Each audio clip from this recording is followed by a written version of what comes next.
Ya, Assalamualaikum warahmatullahi wabarakatuh. Nama saya Zainur Rahman Anwar. Saya adalah pemilik dari Kopi Manis Print Studio yang saat ini bergerak di bidang jasa pembuatan kaos, seragam, kemeja, kemudian jaket dan lain sebagainya. Untuk kebutuhan aparel dan kebutuhan garment, saya kira kami menyiapkan, itu aja.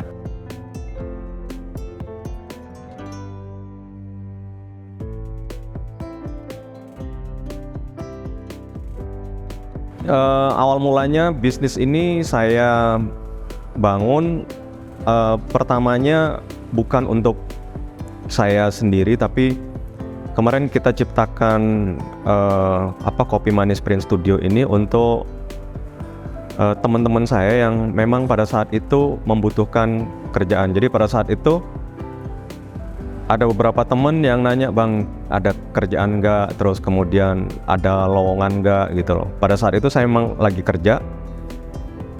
Kemudian karena memang pertanyaan itu sering muncul, kemudian saya berinisiatif untuk mengumpulkan teman-teman. Kemudian saya ajukan, memang gimana kalau kita bikin usaha aja gitu loh. Nah, mulanya dari situ.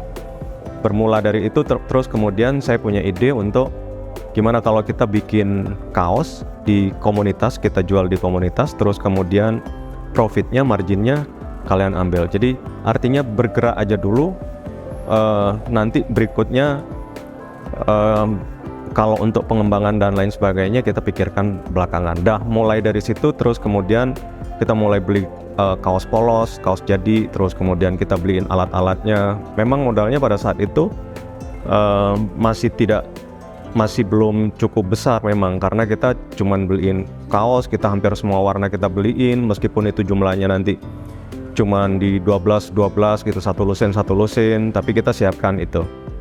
Nah, pada saat 2 tahun berikutnya teman-teman ini memang udah berdiri sendiri-sendiri gitu loh, sehingga tempat itu pada saat itu memang kosong, jadi sudah ditinggal gitu loh, artinya sudah tidak ada lagi aktivitas di Kopi Manis Print Studio. Sehingga saya berinisiatif, ini investasi alat dan tempat itu sudah ada, saya mikir ini cukup besar, sehingga saya berpikir ini kayaknya harus dilanjutin. Nah, memang pada saat itu saya berniat untuk sudah tidak lagi bekerja di luar, sudah tidak lagi ambil pekerjaan di luar. Saya jadi akhirnya fokus di Kopi Manis Print Studio ini yang bergerak di jasa pembuatan aparel, garment. Dan mulainya memang dari sablon manual, karena saya seneng ngelihat, mulanya itu saya seneng ngelihat kaos yang gambarnya itu bagus, aneh-aneh gitu loh, sehingga saya punya niatan untuk gimana caranya mencetak kaos sebagus ini gitu. Nah, mulainya dari situ, sehingga saya cari informasi di internet, ketemu di Jogja, akhirnya ada kursus sablon, sekolah sablon itu, kemudian saya kursus di sana selama kurang lebih 2 minggu gitu, bayar juga. Di situ saya punya basic.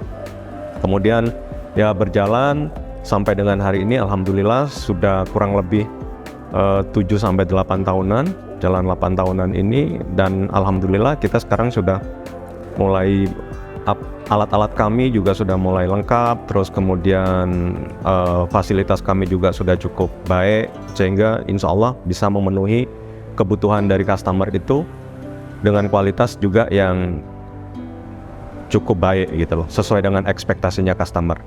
Itu aja. Nah, menariknya di bisnis itu memang kita ini seperti menikmati bisnis itu adalah seni untuk menyelesaikan persoalan persoalan usaha itu memang harus kita selesaikan gitu loh. Dan ini menurut saya sih seninya gitu. Sehingga kalau kesannya pada saat yang tidak bisa dilupakan mungkin ya ada beberapa mungkin ya. Kalau persoalan memang pasti ada. Kayak misalkan salah satunya customer yang mungkin nggak bayar, karena kita pada saat awal-awal itu kan memang pekerjaan selesai kita kasih, terus kemudian pelunasan atau malah mereka DP mungkin yang enggak karena atas dasar kepercayaan aja mungkin, terus kemudian mereka bawa kemudian ternyata tidak bayar misalkan, itu juga ada sering. Ketika itu kita selesaikan, bahwa problem itu kita selesaikan, kemudian muncul lagi persoalan lainnya. Misalkan salah satunya mungkin ya juga dengan karyawan. Mungkin pada saat itu karyawan ketika kita memang tidak mengikat mereka atau mereka itu bingung dengan apa yang harus mereka kerjakan, juga pernah saya juga mengalami itu gitu loh. Jadi kita yang kerja semua kayaknya kok pemilik yang ngerjain, malah karyawannya malah yang lebih santai gitu loh, mainan handphone dan lain sebagainya. Tapi ini problem-problem yang memang ada di setiap bisnis dan harus kita selesaikan gitu loh. Nah ini seninya kalau menurut saya sih di usaha itu. Terus kalau untuk customer atau klien-klien yang masuk di kami itu paling jauh dari Timor Leste. Jadi dari Timor Leste yang ordernya memang untuk kebutuhan kampanye kalau dari sana biasanya. Jadi jumlahnya memang agak banyak, terus kemudian juga waktunya juga agak mepet-mepet, biasanya sih begitu. Kalau klien yang paling besar kemarin kita sempat dapat kerjaan juga dari Kementerian Kesehatan pas pada saat pandemi itu. Memang kami dapat pekerjaan dari kementerian itu, salah satunya untuk pembuatan masker 3 layer yang memang ada program masker, kalau nggak salah program masker 1 miliar kalau nggak salah di programnya kementerian itu, dan kami memang mengerjakan itu, dapat pekerjaan itu sebagian gitu loh yang kita kerjakan gitu loh, mulai dari proses jahitnya sampai dengan proses printingnya, proses ngepres dan printingnya. Jadi klien itu rata-rata memang kita dapatnya itu dari offline, dan rekomendasi dari yang lebih banyak itu memang offline, terus kemudian rekomendasi dari orang ke orang. Jadi customer itu merekomendasikan ke temennya, ke lainnya yang memang membutuhkan jasa kami, mereka informasikan gitu loh biasanya. Dan itu biasanya memang yang lebih banyak. Online pada saat itu memang masih belum banyak kita, karena memang masih belum terkelola dengan baik gitu loh. Kita memang tidak punya gambaran bahwa market di online itu ternyata memang begitu luasnya, begitu besarnya gitu loh. Maka saya memang punya keinginan untuk bagaimana caranya agar grabbing market yang lebih besar, sehingga Kopi Manis itu bisa dikenal lebih banyak orang gitu. Makanya kami memang sangat membutuhkan media sosial sebagai media promosi, media perkenalan kami terhadap orang-orang yang di luaran, calon-calon customer kami yang ada di luar, sehingga kami bisa memenuhi kebutuhan mereka gitu loh, customer yang ada di luar, terutama di sekitaran Surabaya dan sekitarnya, Sidoarjo, Gresik, Lamongan dan lain sebagainya. Insya Allah mungkin sampai dengan jangkauannya kan, kalau di online kan jangkauan kita pasti lebih luas kan, sehingga itu mungkin yang sekarang lagi kita garap gitu loh. Sekarang kita lagi konsentrasi untuk ke arah sana gitu. Ini pengaruhnya memang besar. Kalau mungkin menarik buat kita itu untuk bicara bagaimana caranya agar pasar kita ini bisa lebih luas, sehingga itu kan nanti akan berdampak kepada omset, kepada penghasilan gitu. Dan ini yang kita butuhkan sekarang ini untuk mengelola sosial media. Kita butuh SDM-nya, kita butuh fasilitasnya, kemudian kita butuh ilmunya juga, sehingga nanti bisa integratif gitu loh antara keinginan kami dengan kebutuhan pasar nanti gitu. Itu yang sebenarnya sekarang lagi menjadi target kami sih. Jadi yang harus kita jaga sebenarnya, yang pertama kita tidak lagi bicara soal kualitas. kualitas itu sudah harus menjadi patokan utama. Jadi kalau misalkan kalau misalkan ada customer, kita pasti akan berikan kualitas yang terbaik gitu.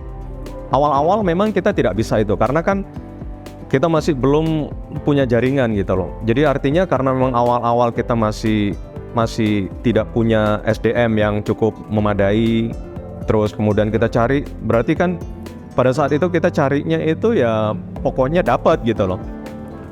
Mulai dari operator jahit, terus kemudian operator sablon, karena pada saat awal-awal kita memang full di manual memang.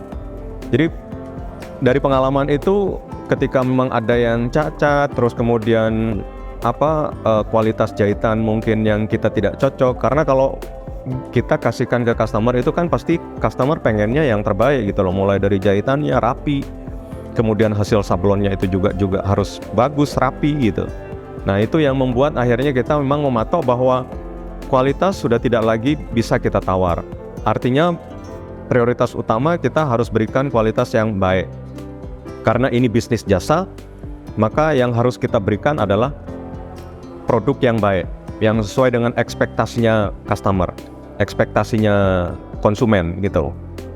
Yang kedua yang membedakan itu adalah di waktu, ketepatan waktu. Jadi artinya belajar dari pengalaman yang awal-awal, memang kadang-kadang hasilnya, kalau mau hasilnya baik, terus kemudian juga waktunya biasanya agak lama, molor. Ketika kita tidak punya fasilitas, pada waktu awal-awal itu memang saya awalnya cuman di sablon manual, tapi tidak punya konveksi, tidak punya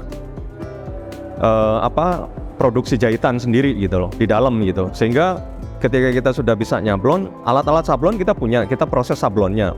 Mulai dari kaos, kalau kita proses di kaos jadi itu sudah bisa langsung kita packing, kita kasihkan. Tapi kalau mulai dari nol, mulai dari potongan, nah itu kita akhirnya kan harus butuh partner untuk jahitin gitu loh, agar produk ini bisa jadi gitu loh. Nah di situ kan lossnya biasanya. Jadi kadang-kadang kualitasnya menurun, waktunya juga molor dan lain sebagainya, sehingga kita punya masalah juga dengan waktu, dengan manajemen waktunya gitu loh. Kita pengennya cepat, tapi partner kita yang di tempat jahitan kita itu juga tidak bisa ngejar di waktu misalkan, karena mereka punya prioritas sendiri-sendiri gitu. Akhirnya itu jadi problem. Dan pada akhirnya saya memang memutuskan untuk kalau kayak begini memang kita berarti harus semua produksi di dalam, mulai dari sablon sampai dengan proses jadi jahitannya, proses sampai dengan produknya itu jadi, berarti itu memang harus di dalam gitu. Jadi mau nggak mau kita harus nabung, terus kemudian kita beli mesin 1, 2 mesin, akhirnya bisa lengkap, terus kemudian kita produksi. Jadi yang kedua adalah pembedanya, kalau menurut saya memang adalah di ketepatan waktu. Jadi makanya kenapa kok ekspektasi atau timeline, jadi waktu kita ketika memang mulai dari proses order sampai dengan selesai, itu memang kita sudah punya estimasi waktu gitu loh. Kalaupun memang di perjalanan itu terus kemudian kita prediksi, ini kayaknya ada mundur karena ada sesuatu hal, karena ada kendala, karena ada force major, maksudnya ada hal-hal yang tidak terduga yang akhirnya membuat produksi itu harus mundur misalkan, maka kita pasti informasikan dulu ke customer. Lebih baik mereka diinformasikan di awal daripada kita tidak menginformasikan itu, tapi mereka sudah punya harapan bahwa tanggal sekian sesuai dengan deadline-nya itu jadi. Padahal kita sudah tahu bahwa di belakang kayaknya sih dari beberapa hari itu kayaknya kita sudah menilai bahwa ini kayaknya nggak on schedule. Nah itu biasanya kita pasti komunikasikan gitu loh. Sehingga memang salah satu pembeda kami ya itu, komunikasinya memang harus terbuka dua arah gitu loh artinya. Jadi kalaupun memang ada kendala di situ, maka kita harus sampaikan. Kalaupun bagaimanapun juga kondisinya customer, kalau itu memang event misalkan, kalau event kita memang harus hati-hati memang. Insya Allah mungkin tidak ada, kita prepare-nya jauh lebih hati-hati. Karena kalau event itu kan tidak bisa ditunda, sehingga selesai 1 hari atau 2 hari sebelumnya memang sudah harus kita clearkan. Kalau misalkan itu bukan event, terus kemudian ada kendala, kita pasti komunikasikan. Dan itu yang menjadi dasar kita untuk agar customer itu memang bisa lebih percaya. Yang ketiga, menurut saya sih service kayaknya. Jadi service kita memang harus lebih, maksudnya harus lebih excellent. Kadang-kadang kita tidak memberikan tidak, mungkin jarang buat kami itu untuk memberikan bonus, terus kemudian juga free begitu, free satu kaos misalkan. Ada gimmicknya dari beberapa vendor, mungkin yang gimmicknya kalau kita pesan 24 piece terus kemudian free satu kaos, mungkin begitu. Tapi memang kami tidak memberikan itu. Kalaupun memang kita keluarkan itu biasanya karena ada event-event, kayak misalkan salah satunya kalau ada perpisahan sekolah terus kemudian ada kaos kelas yang memang harus kita garap. Nah itu biasanya kita memang berikan bonus-bonus gitu loh biasanya. Kayak misalkan salah satunya kita kemarin itu kayak keychain misalkan, atau gantungan kunci kita kasih bonus, kita stikerin dan lain sebagainya. Jadi kalau service itu mulai dari awal kita harus, saya pengennya itu memang dari front office itu, atau dari kalau misalkan online itu yang nanya di online di WA itu memang harus fast respon, itu bagian dari service. Terus kemudian kita jawab atau layani dengan baik. Segala informasi itu kita sudah siapkan dalam satu link, sehingga mereka bisa baca dengan jelas. Kalaupun memang ada ketidakpahaman, biasanya bisa langsung di chat ke admin. Biasanya sih begitu, itu salah satu bagian dari service biasanya. Kemudian kita biasanya ambil antar, kalaupun memang kita ada, karena kami lebih senang berkomunikasi secara langsung memang dengan customer. Jadi kalaupun memang kita ada rute misalkan yang satu jalan, kita pasti anterin. Kalaupun memang kita punya niatan untuk ada customer baru yang memang harus kita komunikasikan misalkan tentang produk beliau, tentang produk customer yang memang harus kita jelaskan, ya lebih baik memang saya lebih baik datang terus kemudian kita ngobrol lebih dalam. Itu sih biasanya yang saya lakukan gitu loh, sehingga secara personal itu memang ada ikatan gitu loh. Kalau menurut saya biasanya sih orang lebih seneng begitu sih biasanya.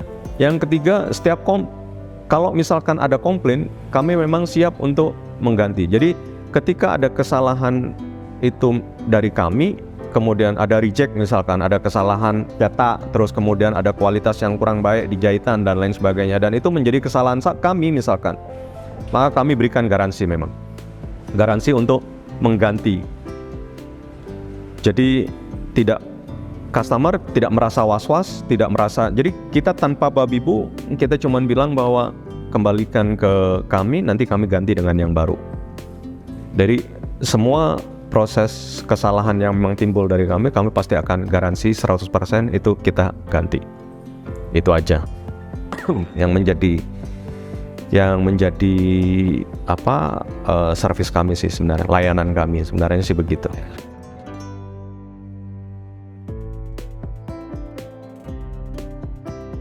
Sebenarnya kalau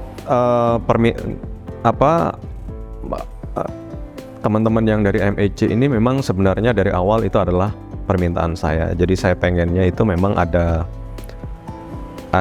kolaborasi antara MHC sebagai sarana pendidikan yang punya sarana pendidikan yang mencetak anak-anak sebagai entrepreneur di bidangnya masing-masing begitu. Dan kebetulan saya memang punya kebutuhan SDM soal kebutuhan kami ini yang diproduksi itu yang ada kaitannya dengan kurikulumnya MEC, sehingga kami memang meminta secara khusus kepada teman-teman ketika memang ada yang lulus terus kemudian mau kerja, saya pengennya mereka itu kerja di sini. Satu dari background keluarga, karena mereka memang sudah direkrut berdasarkan karena status ya, karena yatim status mereka ya, yatim piatu begitu kan nah itu salah satunya yang membuat kita akhirnya tergerak. Yang kedua karena mereka juga sudah dibekali dengan skill, jadi kita tidak hire orang yang memang mulai dari nol gitu loh, karena saya pernah juga mengalami itu. Kita rekrut mulai dari nol dan itu butuh waktu agak panjang untuk ngajari, terus kemudian bisa berdiri secara mandiri gitu loh. Nah ini saya terbantu memang dengan teman-teman yang ada di MEC, lulusan MEC. Kebetulan yang dua itu di desain grafis memang di kami, dan kebutuhan kami memang di desain grafis pada saat ini gitu. Tidak menutup kemungkinan di bidang-bidang yang lainnya nanti kemungkinan juga kita isi dengan teman-teman yang ada di MEC. Kalau sampai dengan hari ini memang secara kemampuan ya alhamdulillah menurut saya sih masih cukup. Yang paling penting ada basicnya, kemudian brief kita ini kan sebenarnya penyesuaian aja gitu loh. Mereka dapat keilmuannya, kemudian keinginan kami sebagai pemilik itu kan pengennya seperti itu. Nah itu kan cuman yang disatukan aja persepsinya sehingga kita bisa jalan bareng gitu loh. Nah kebetulan memang saya cocok dengan desain-desain yang memang teman-teman berikan gitu loh, yang mereka lakukan gitu loh. Jadi insya Allah mungkin kalau untuk secara kemampuan dan kontribusi mereka terhadap perusahaan cukup baik, cukup besar kalau menurut saya. Kalau ngomongin kelemahan-kelemahan saya kira ya juga pasti ada, karena mereka itu basicnya juga tidak murni, kurikulumnya saya kira juga kurang. Ketika kita ngomongin tool aja itu kadang-kadang ya juga tidak seluruhnya dikuasai kan. Ini kan persoalan jam terbang kalau menurut saya. Nanti suatu saat mereka juga udah pasti. Tapi saya pengennya anak-anak ini atau teman-teman yang lulusan yang bekerja di kami itu memang mengeksplor dirinya, jangan membatasi diri bahwa ya harus haus dengan ilmunya gitu loh. Kalau mereka merasa bahwa ini adalah kekurangan saya misalkan, maka itu harus dan itu tidak didapat pada saat mereka kuliah misalkan di MEC misalkan, maka mereka harus pelajari secara mandiri. Dan insya Allah saya akan support secara maksimal kebutuhan mereka atau keinginan mereka untuk belajar apa yang mereka mau gitu loh. Insya Allah kita akan support itu gitu loh. Kalaupun memang harus ada pembelajaran di luaran yang harus kita ikuti misalkan, kemungkinan kita akan kirimkan anak-anak untuk mempelajari itu. Jadi itu adalah komitmen kami terhadap teman-teman yang bekerja di sini, bahwa saya pengennya mereka eksplor dirinya, bantu seakan-akan bikin bahwa ini adalah usaha mereka gitu. Usaha mereka ini adalah perahu yang sama dari kita gitu loh. Maka semuanya itu juga harus berada dalam satu barisan, dalam satu komando yang memang tujuannya sama gitu loh nanti. Itu sih kalau menurut saya. Kalau selama ini masukannya mungkin karena mereka di sekolah itu mungkin pada saat itu di prakteknya mungkin kurang, terus kemudian mungkin magangnya mungkin yang saya juga tidak tahu prosesnya seperti apa. Tapi yang jelas saya pikir anak-anak ini saya anggap bahwa mereka lulusan yang menurut saya memang harus banyak juga mengasah dirinya, banyak juga perlu juga untuk belajar lebih banyak juga untuk memperdalam ilmunya yang mereka dapat di sekolah itu. Mungkin itu yang harus dipertajam aja, yang harus diasah gitu, yang dipelajari lebih dalam lagi gitu.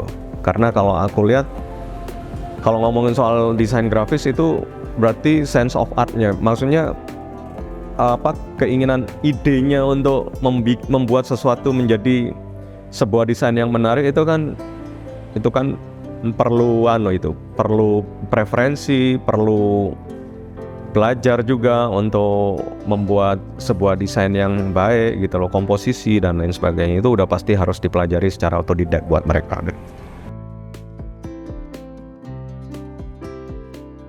Kalau mereka kalau mereka berpikir bahwa modal itu penting terus menghambat mereka, menurut saya itu juga tidak harus seperti itu gitu.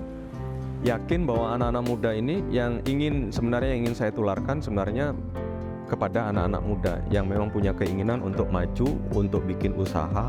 Jadi jangan pernah takut kalau ada banyak orang yang ngomong bahwa mulai dulu misalkan, itu menurut saya sih ada benarnya juga. Nah, yang kami bilang bahwa